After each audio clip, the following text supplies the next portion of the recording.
The power of 100 Radyo Natin stations. The power of information with more than 200 news and public affairs correspondents nationwide. The power of radio is within reach. Manila Broadcasting Company's Radyo Natin Network. Serving the Philippines. This is MBC Media Group's Radyo Natin Nationwide, a member of the KBP. Radyo Natin Nationwide.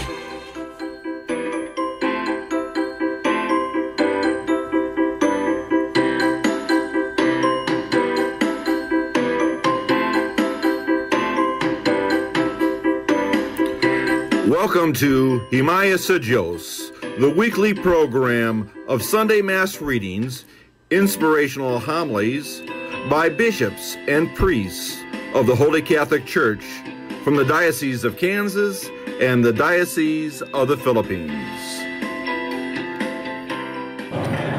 Ang Diyos anaa sa iyang santos nga puloy-anan. Siya ang magsagup sa nag-inusara. Siya ang maghatag sa gahum ug kusog ngadto sa iyang katawan. Makaigsunan ko diha ni Kristo sa ngalan sa Holy Catholic Church, Apostolic See of the Philippines, sa Diocese of Kansas, USA, uban usab sa Missionary Brothers of Perpetual Help nga diin nagpasiugda ning atong tulumanon matag Domingo dinhi sa kahanginan nga gihatagan og kay gayunan ng masibya sa kahanginan sa 103.9 FM Naval Radyo Natin. Aniya usab kita magkauban sulod niining pipila ka magutlo karong Domingo. Aniya na kita sa ikanapulog pito nga Domingo sa liturhikanong kalendaryo sa simbahan. Mag-ampo kita. O Diyos, among amahan og tigpanalipod, kung wala ikaw, walay malig-on, walay santos. Tultuli kami nga na sa kinabuhing tunhay, pinagi sa pagtabang kanamo sa hustong paggamit sa mga maayong butang ni ining kalibutan. Kini among gipangayo pinagi sa among Ginoong Hesukristo imong anak, nga buhi ug hari uban kanimo ug sa Espiritu Santo, Dios nga usa hangtod sa kahangturan. Sa ingon usab sa makausang higayon makaigsunan ko din ni Kristo, maing buntag kaninyong tanan. Magsadya og maglipay kita sulod dining ikanapulog pito nga Domingo nga kalendaryo sa atong Katoliko nga pagtuo. Uban sa dakong pagpasalamat sa Dios nga din sa ingon magkauban na usab kita. Uban sa pag-inambitay sa buhing pulong sa Dios. Sa ngalan sa Holy Catholic Church, Apostolic See of the Philippines, uban sa Missionary Brothers of Perpetual Help, kininausab ang iyong igsuon, makig-uban kaninyo, si Bishop Melvin Clapano sa Holy Catholic Church, Apostolic See of the Philippines, sa Diocese of Kansas, USA, uban usab ni Bishop Stephen Grinke, uban diha usab kang Deacon Jaime Barili, og sa tanang kaubanan nato nga mga kaigsuonan, kaparian, diakono o mga obispo dinhi sa Pilipinas ug sa gawas sa nasod. Mga kaigsuonan ko din ni Kristo, maing buntag kaninyong tanan. Nining pipila ka magutlo atong pag-ambitan ang mga pulong sa Dios ngayang gitagana kanato aron sa ingon magagiya sa atong Kristohanon nga pagtuo sa pagbarug ug pagpakita sa atong mga buhat ug pulong nga dayag nga atong mapaambit sulod sa atong isikatawo o ka mismo diya sa atong katilingban nga din adunay dakong luna sa atong Kristohanon nga pagtuo ug mismo sa atong personal nga kinabuhi nga ato usab nga gipaambit sulod sa pamilya, katilingban ug sa simbahan. Dunay mga basahon nga atong mapupo o mabasa sulod ni ining maong tulumanon. Maunang sa unang pagbasa, atong madungog ang basahon sa mga hari. Nga diin kilatid ang mga kamatuuran sa pulong sa Dios. Nagisundan usab sa ikaduhang pagbasa diha sa sulat ni San Pablo ngadto sa taga Efeso. ug sa ingon usab sa kinapungkayan sa mensahe sa ebanghelyo nga ato madungog sumala sa ebanghelyo ni San Juan. Niini mabasahon karon ato kining hatagan ug kahigayunan nga mapaambit nato sa isag usa uban sa atong mga yano nga pagpamalandong aron usab makapaambit diya sa atong Kristohanong nga kinabuhi nga sa ingon adunay kitay kahigayunan nga madawat nato ang makamatuoran diya sa atong Kristohanon nga pagtuo. Unang pagbasa, kinutlo gikan sa ikaduhang basahon sa mga hari. Sa laing higayon, may tao nga gikan sa Baal Salisa nga nagdalag kawaan kabuok pan nga hinimo sa sibada nga unang abot. Nagdala usab siya bag-ong inani nga sibada aron ipakaon niya sa mga propeta. Si Eliseo miingon kang gihase, ihatag kini sa mga tao aron kanon nila. Apan ang iyang sulugoon miingon, dili kini paigo sa usa ka gatos ka tawo. Busa miingon si Eliseo pag-usab, ihatag kini sa mga tao aron kanon nila. Kay nag-ingon ang Ginoo nga dili kini mahurot nila. Busa gidulot kini sa sulugoon ngadto sa mga tao. Nangaon sila ug may nasalin sumala sa giingon sa Ginoo. Ang pulong sa Ginoo. Salmo responsoryo. Ang kamot sa Ginoo mao'y nagpakaon kanako. Iyang gitagbaw ang tanan natong mga kinahanglan.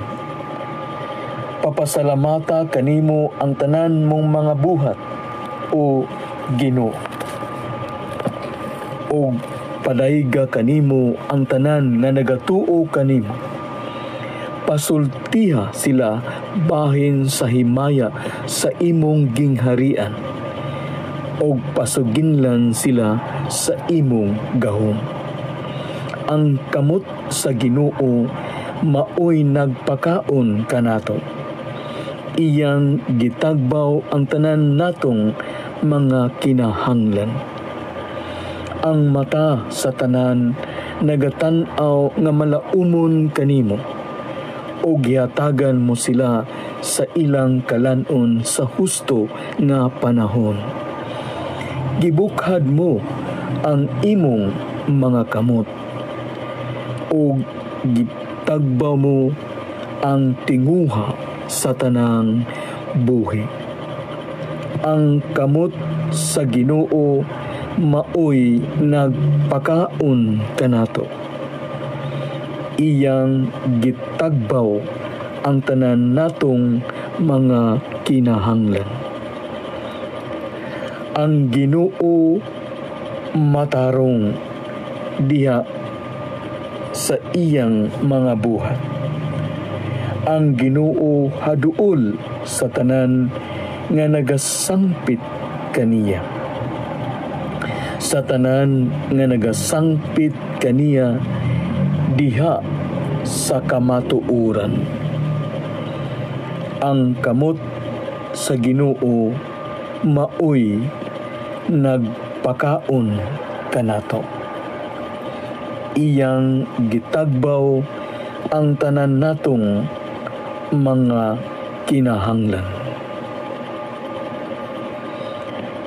Ikaduhang pagbasa, kinutlo gikan sa sulat ni San Pablo ngadto sa taga Efeso.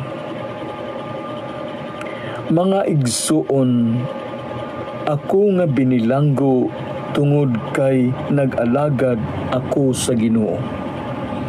Mag-auhag kaninyo sa pagkinabuhi nga angay gayud sa buluhaton sa mga tinawag sa Dios. Pag mapaobsanon kamo, pag maaghop o pag mapailubon kanunay. ipakita ang inyong gugma pinaagi sa pagtinabangay, paningkamuti aron motunhay ang inyong panaghiusa nga hinatag sa Espiritu, pinaagi sa panagdait nga nagbugkos kaninyo.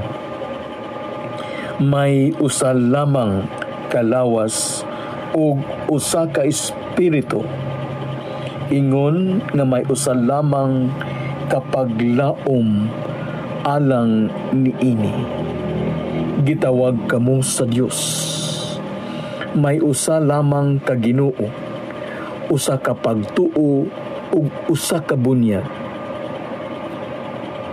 May usa lamang ka Dios ug Amahan sa tanang mga tao na mao ang labaw sa tanan ug nagbuhat pinaagi sa tanan ug anaa sa tanan. Ang pulong sa Ginoo.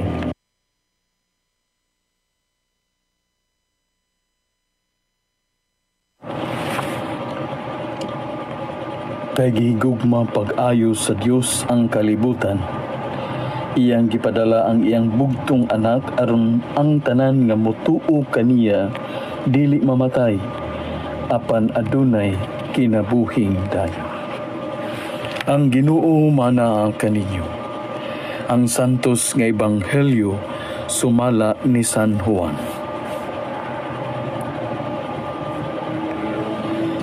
Human ni ini mibalik si Jesus pagtabok sa lanaw o lanaw sa Tiberias. Misunod kaniya ang daghan kaayong tao, kay nakita man nila ang mga milagro sa iyang pag-ayo sa mga masakiton. Mitunga si Jesus sa usa ka bungtod ug milingkod didto uban sa iyang mga tinun-an. Niadtong higayuna, duol na ang pangilin sa pagsaylo.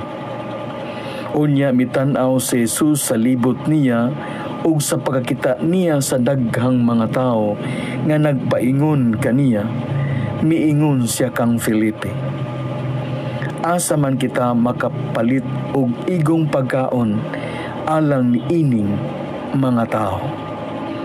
Gisulti niya kini aron pagsulay kang Felipe, apan ang tinuod mao ang nahibalo na siya kung unsay iyang buhaton.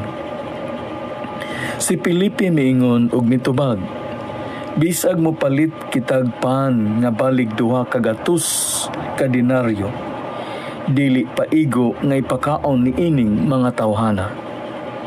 Usa sa iyang mga tinun-an nga si Andres, igsuon ni Simon Pedro, miingon kang Hesus, ani ay batang lalaki dinhi nga may 5 kapan nga sibada nga 2 ug 2 ka isda. Apan mag-unsa man kini alang niining tanang tao. Si Jesus miingon kanila, palingkura ang mga tao. May daghang balilid niadtong dapita. Busa ng lingkod ang mga tao nga may gidaghanon nga mga 5,000. Unya, gikuha ni Jesus ang pan. Gipasalamatan niya ang Dios o giapod-apod niya kini ngadto sa mga tao. Mausab kini ang iyang gibuhat sa isda, og silang tanan nakakaon kutob sa ilang gusto. Sa nangabusog na silang tanan, miingon siya sa mga tinun-an, hipusa ninyo ang mga salin aron walay mausik. Busa gihipos nila ang tanan ug ang mga salin sa 5 kapan nga sibada nga gikaon sa mga tao. Nakapunog na pulog 2 ka bukag. Sa pagkakita sa mga tao sa milagro nga nabuhat ni Jesus, miingon sila, Sa walay duha-duha, siya gayud ang propeta nga moanhi sa kalibutan. Nakamatikod si Jesus nga moduol sila kaniya ug kuhaon siya arong pugson nga mahimong ilang hari. Busa mibalik siya nga nag-inusara ngadto sa kabungturan. Ang pulong sa Ginoo ug ang ebanghelyo sa atong kaluwasan. Mga kaigsunan ko diha ni Kristo, sa atong yano nga mga pagpamalandong, diya sa atong pangunauna ug pagbati, nga atong mapaambit sulod ni ikapulog pito nga Domingo, sulod usab nining atong ebanghelyo nga gikulit o gikuha sa ebanghelyo ni San Juan. Adunay duha ka mga puntos nga atong mapanaminan isip kabahin sa atong mga pagpamalandong niini diya sa atong Kristohanon nga kinabuhi. Kung atong lantawon, ang duha ka mga puntos mao kini. Ang atong Kristohanon nga kinabuhi is to stand in order to see. Diya sa atong Kristohanon nga kinabuhi, usa ka tawag ug hagit sa pagbarog aron pagtan-aw diya sa palibot o paglantaw sa magimbuhaton o binuhatan sa atong Ginoong Hesukristo.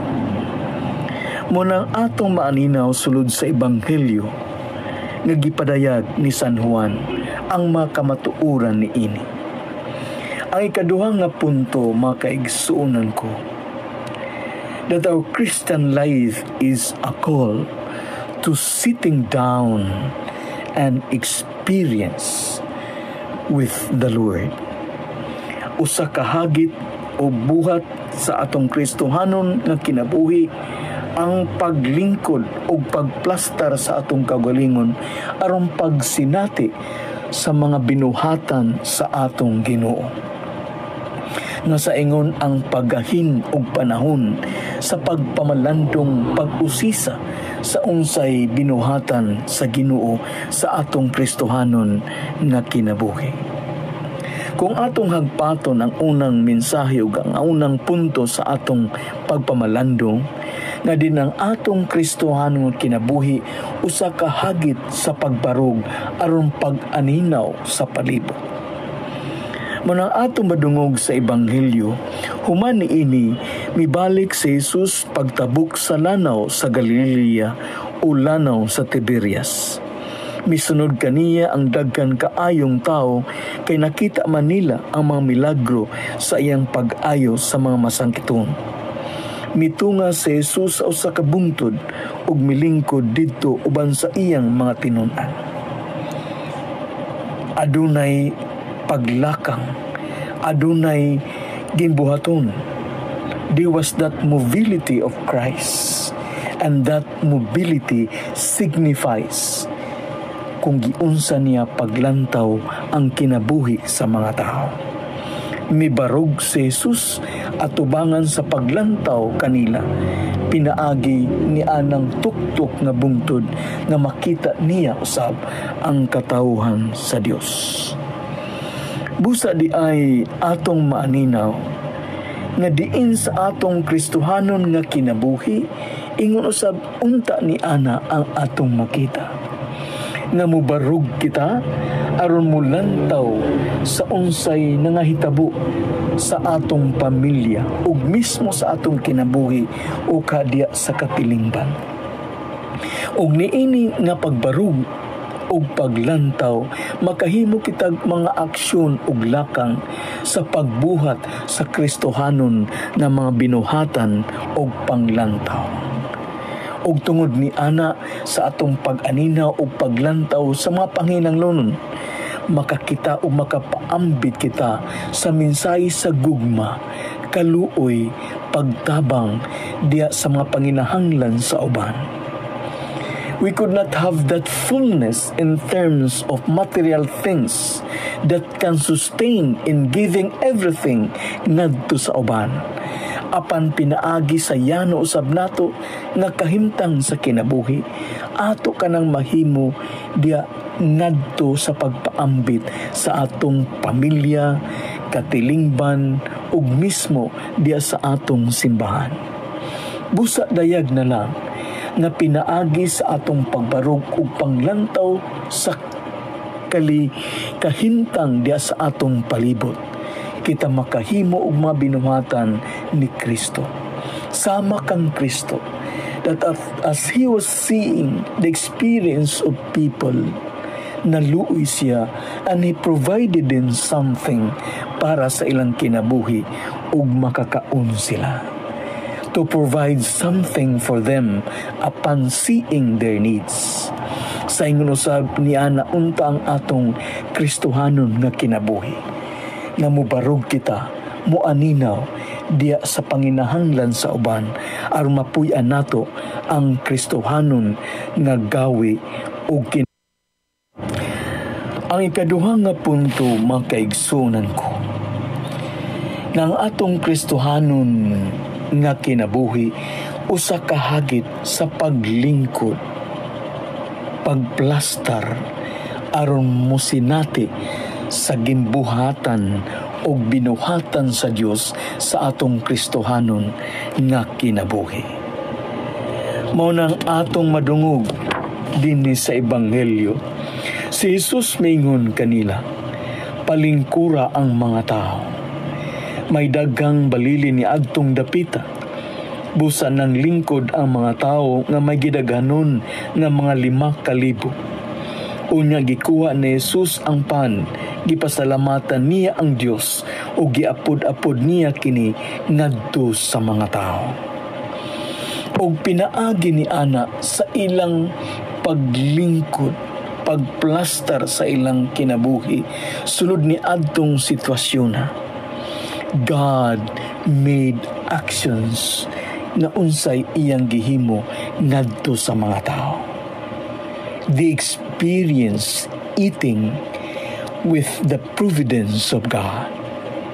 Ilang nasinati ang kabusog diya sa ilang pagplastar o pagsinati sa aksyon sa Ginoo. Ang ilang mga panginahanglan was provided by God. At the time, they settled themselves in order to see the actions of Christ. Ilang nasinati diya sa ilang kaugalingong kinabuhi, sa paghatag nila sa ilang kaugalingong kinabuhi, sa pagsunod, pagtanaw kang Kristo diya sa ilang posisyon asa ba sila naglingkod, and they experience the actions of Christ. Nga nabusog sila, nga nahatagan sila sa ilang kinahanglan, kabusog nga puno sa gugma, kaluoy ug pag-atiman sa Dios. It was in their sitting moment that they experienced how God worked in their own lives to provide something for them aron sila mabusog ug malingkawas ni adtong panahon sa ilang kagutom ug panginahanglan. Mao nang sulod usab sa atong Kristohanon kinabuhi, ato usab unta kini nga maaninaw that as we experience sitting down and providing time sa atong kaugalingon sa pag-aninaw sa mga binuhatan ug atong kasinatian sa Ginoo, kita makaaninaw usab sa mga panginahanglan ug how we serve our family, how we care our family, how we love our family diya sa pamilya, katilingban ug sa simbahan. Mao na ang pagpaminaw ug paghatag panahon sa paglingkod to give time sa Ginoo, usa kini kabuhat sa usa ka sumusunod sa Dios aron kita makasinati unsa ka maayo sa Ginoo sa atong kinabuhi. Unsa ka maayo ang pamilya nga atong nasinati sa atong kaugalingon. unsa ka anindot ang usa ka tilingban ug simbahan diya sa atong kinabuhi nga makakaplag kita sa gugma, kaluoy ug pagtinabangay. This can only be experienced as we settle down sa atong kinabuhi in order to thank God and others sa atong Kristohanon nga kinabuhi. Busa diya sa atong paglawig nga kanunay kitang magasunod kang Kristo, isip siya ang dalangpanan ug naghatag sa atong kinabuhing dayon ug kaluwasan. Makahimo sab unta kita sa pagbarug aron sa pag-aninaw diya sa mga panginahanglan sa palibot, pamilya, simbahan ug sa atong katilingban. Ug sa ingon usab kita makasinati diya sa atong pag-settle down, paglingkod to provide time in experiencing ug thinking unsay mga maayong gihimo sa Ginoo sa atong Kristohanon nga kinabuhi. Aron kita makapadayon sa pagbarug diya sa atong pagtuo kaniya nga mao'y tinubdan sa atong Kristohanon nga kinabuhi ug sa kaluwasan nga atong gidamgo diha sa atong pagpuyo ug pagsunod kang Kristo nga mao ang atong Dios ug manunubos. Mga kaigsunan ko din ni Kristo, mao lang kini ang mga puntos nga atong napag-ambitan sulod ng ikanapulog 7 nga Domingo sa atong liturhikanong kalendaryo sa simbahan. Sa ngalan sa Holy Catholic Church Apostolic See of the Philippines, uban kang Deacon Jaime, uban kang Bishop Stephen Grinke, ang Bishop Overseer din sa Pilipinas, sa Diocese of Kansas, USA. Kaming tanan sa ngalan sa atong Kristohanon nga pagtuo, nagapasalamat sa paghatag sa kagayunan sa pagpaminaw sa buhing pulong sa Dios diya sa atong pagpamalandong o pag-inambitay dinhi sa kahanginan. Mga pagpasalamat usab sa atong management, the manager sa atong stasyon sa radyo, yung sikat nga stasyon sa radyo, ang 103.9 FM Naval, ug sa kinatibuk ang puwersa niini. O kaninyong tanan nga nakapaminaw o nakagayon sa pagpaminaw nining atong tulumanon sa kahanginan matag Domingo ang himaya sa Dios. Daghan kaayong salamat kaninyong tanan mga kaigsuunan ko diya ni Kristo. Magampo kita. O Ginoo, dawata ang sakramento nga nagasaulog sa handumanan sa pagpasakit ug pagkamatay sa imong anak. Kiningkasa sa iyang gugma, magdugang unta pagpulos sa among kaluwasan. Kini among gipangayo, pinaagi ni Kristo, among Ginoo. Amen. Himaya ug pagdayeg sa Dios karon ug hangtod sa kahangturan. Amen.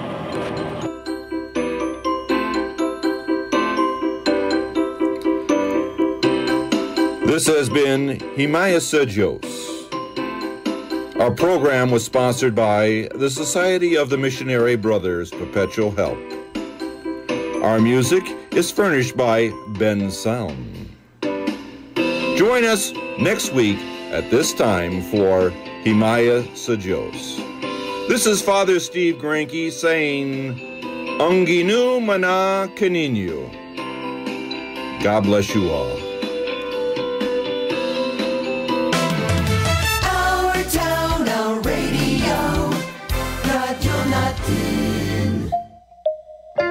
Mga kasabay sa beauty, iandam na ang inyong mga kaugalingon. Kaya niya na ang Prince Hypermart's Health, Beauty and Wellness Fair 2024. Health, Beauty and Wellness Fair 2024. Spoil yourselves with these must-have wellness deals, cause why not? Health is wealth and beauty is lifer. O diba?